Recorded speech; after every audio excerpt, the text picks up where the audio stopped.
So what if it was never a productivity problem?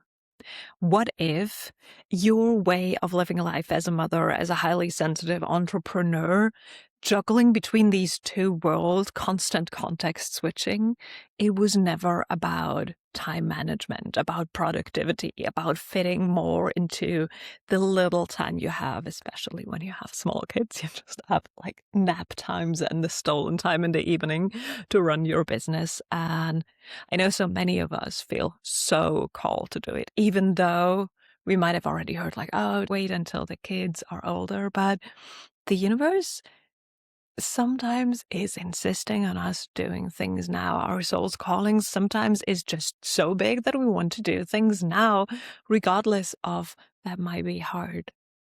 And especially when being a young mother, especially with the first child, it's like a whole different world opens and you want to shape the world to be a better version because now that soul is on earth and you kind of want to provide in a way that is better than what you lived through. And we want to change the world to make it a beautiful, safe, joyful place for our kids. So naturally, the idea of opening up a business to do that in the like little bubble that we all have individually is coming up when we have young kids. So I don't want to go into that discussion, but I want to kind of spark the idea of what it's, if it's not about the actual productivity management, what if it's not about the morning routine that you might have tried to force yourself to do at 5 a.m. because that sounds so fancy and that it's possibly the best time to get into altered states. I don't think so, but anyways. So maybe after a very poor night's sleep with your young kid, you force yourself to do the morning routine at 5 a.m. because you thought that would be so important for self-care in your business. You forced yourself to time block in your calendar, but then again, your kid isn't working after your calendar and everything gets juggled around all the time anyways. And what if all of that isn't helping you actually feel like you're on top more or you're organized and structured better, isn't helping you to feel regulated, safe, and actually have the capacity to be present with your kid as well as to be present fully and focused in your business. But what if it still feels like you're failing? That is so uncomfortable. And I hear you. I've been there lots of times. And that normally is the moment when we think about like, oh, maybe that's not for now. Maybe that's not for me. Maybe I just should go back to a 9 to 5 because that will be easier. Maybe, but maybe not. I'm here to tell you today that it is not a productivity problem at all. What it is a nervous system gap. I don't want to even call it a problem because it's not a problem. It is about awareness. It is about the understanding that your nervous system is the nervous system of the family. The moment you are calm, your kid can be calm or calm down more easily. The moment you are calm, you actually have the capacity to go through a tantrum 5 minutes before a client call and still feel like you're going to be able to show up fully and focused and with integrity and as yourself, even though 5 minutes ago it was like total chaos in the house. So your nervous system is of utmost importance. And this is not about taking a bath every night and taking time to like, nourish your body with some cream. All of that is lovely, but we're talking here about stress release in the moment, about learning how to context switch without draining energy, about how you can actually have or build the capacity to hold the tantrum and the client call and the possible deadlines that you might have facing depending on your business while your kid is sick, while you're planning for the holidays, while whatever else life is bringing to you. Especially if you're highly sensitive, that might feel like a constant feeling of being swept around between things and kind of just seeing where the waves are pushing and pulling you and then reacting accordingly, which is draining your nervous system that we just actually spoke about the importance of. So You, as a highly sensitive mother and entrepreneur, should operate on a different path.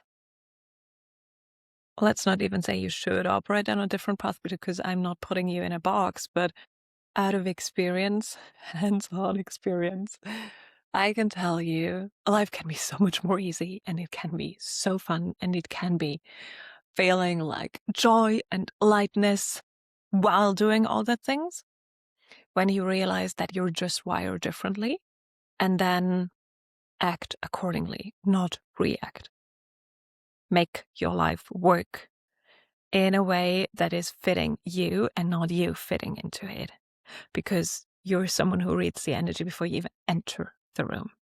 You're someone who knows that the energy is off with your kid, or notice a little thing in the mimic of your client that then makes you go on a tangent, because you know what that could mean energetically, as well as emotionally, as well as for the result or the outgoing of your project. So there's just so much that you notice.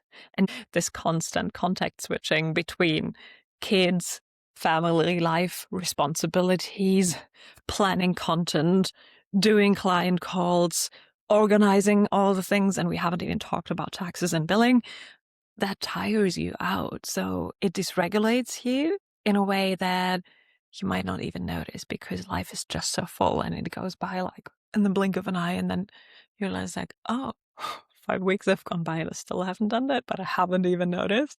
That's your nervous system being quite in overload. And if you're someone who reflects a lot, which you might be if you're here, then you realize that you might get edgier, you might get more impatient with your kids, your brain might go more foggy over time, because all of that are signs of the nervous system saying like, hey, I'm drowning here. So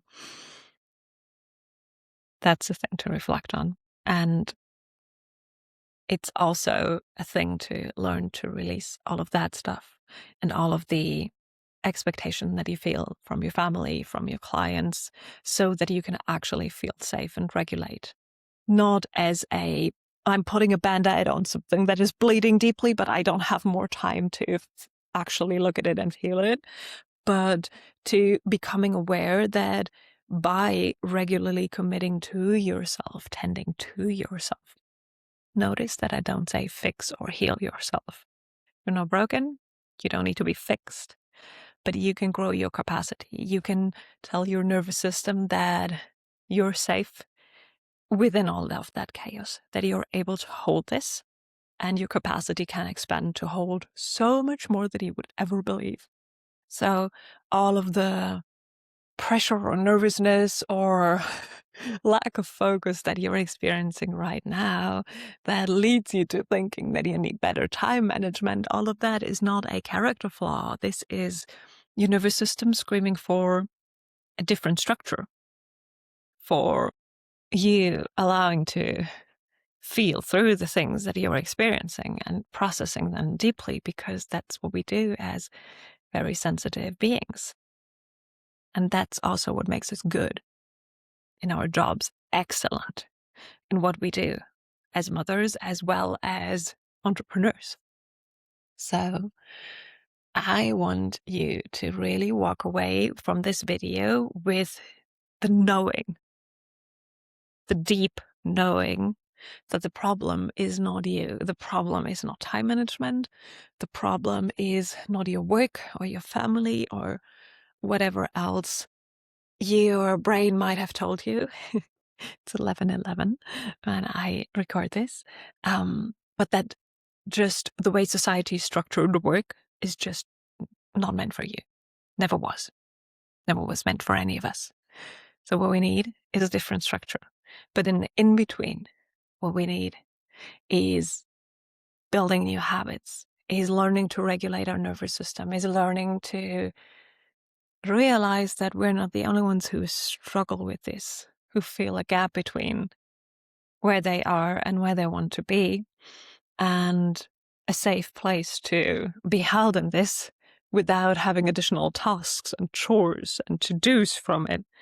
And the moment I've realized this, a few things changed.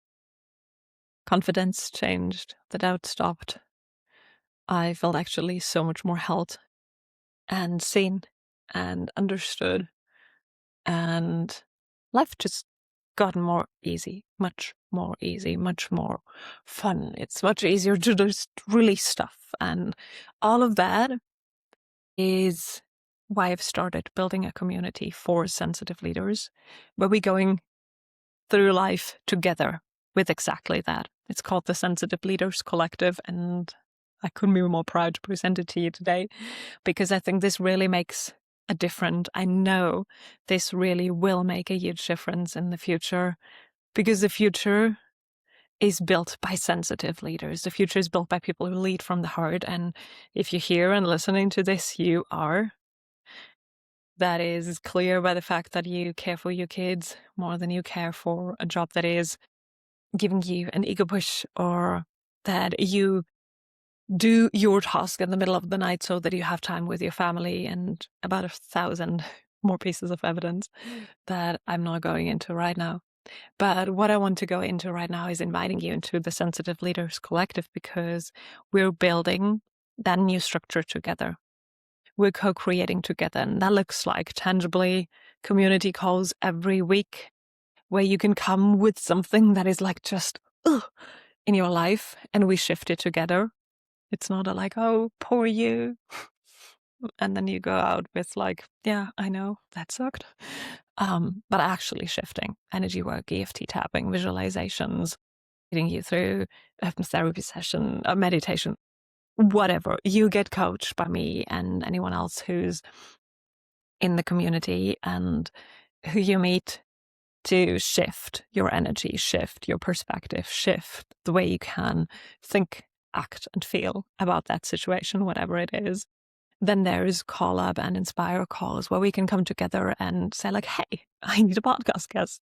Hey, I would love to do this or that, but I have no idea how to structure it. Like, is there anyone who has an idea, who wants to help me, who feels called to like do that with me together, like doing workshops together, Instagram lives, podcasts, writing blogs together, books, cards, you name it, whatever you want to build. I bet there's someone who wants to support you with it, or who has the same idea, and you can work together. So that's another part. And then there is the tending hour, an hour where we pray together, not praying as in like, God, please relieve me from everything that I have now, but connecting to however you want to call it up there, and finding a way to let go into trust.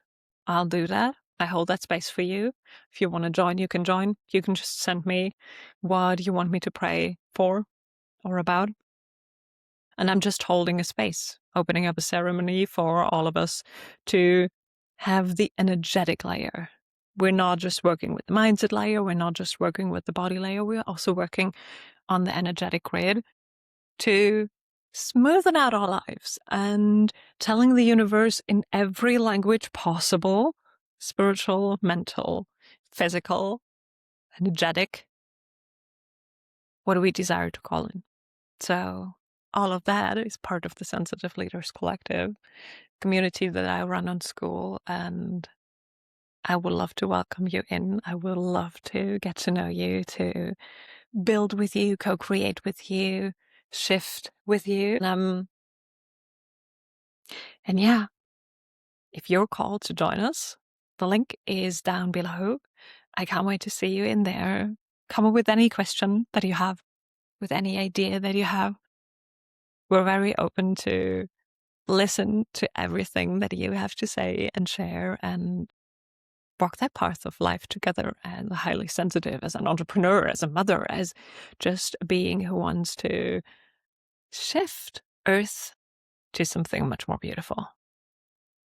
Link below or in the corner up above. You can learn more about the Sensitive Leaders Collective. I can wait to see you inside.